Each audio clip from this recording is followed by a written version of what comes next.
زه تا ته یو حق لاره ښیم. زه به دا ویم چې حضرت باباجي رحمت الله علیه او یا کاله چې کوم دی د دین خدمت کړی دی، تاسو ته چېرته غلطه لار ښودلې ده؟ مولانا قاسم صاحب چې کوم دی خدمت کړی دی، تاسو ته چېرته غلطه لار ښودلې ده؟ مولانا ادریس صاحب دلته د دین خدمت کړی دی، تاسو ته چېرته غلطه لار ښودلې ده؟ الحمدلله مونږ دا یو څو کاله چې کوم دی دلته ستاسو سره وخت تیر کو، تاسو ته مو چېرته غلطه لار ښودلې ده؟ نو چې په دې اویا کاله کې د باباجي رحمت الله علیه تاسو ته غلطه لار نه ده ښودلې شوې، نو زه به نن تاسو ته غلطه لار څنګه وښیم؟ زه به نن تاسو ته صحیح لاره ښیم او که نه به ښیم؟ او دغه خلکو ټول عمر د اسلام او د دین مخالفت کړی دی، نو هغه به نن تا ته چې کوم دی څنګه حق لار وښیي، نن به تا ته چې کوم دی صحیح لاره څنګه وښیي؟ هغه په خپله باندې په غلطه دی، نو تا ته به چې کوم دی حق او صحیح لاره څنګه وښیي؟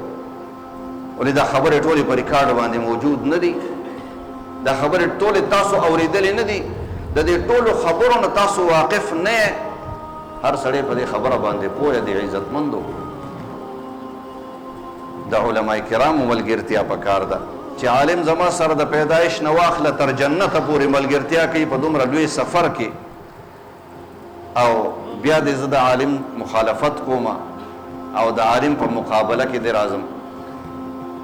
او ای عزتمند په دې خبره باندې سوچ وکړه چې سبا پې ستومانه نه علماء کرامو ته دومره مخامخ په مقابله کې مه راځه چې سبا ته را روانې او تا سترګې ښکته کړي او الحمدلله ما سترګې اوچتې نیولي چې پرون په زړه کې ته وایې چې هلکه ما خو د دې مولي صاحب مخالفت کړی او سر ښکته کې د ځان نه خو مې چې کوم دی لوپټه راتاو کړې وه، د عالم مخالفت مې کړی و.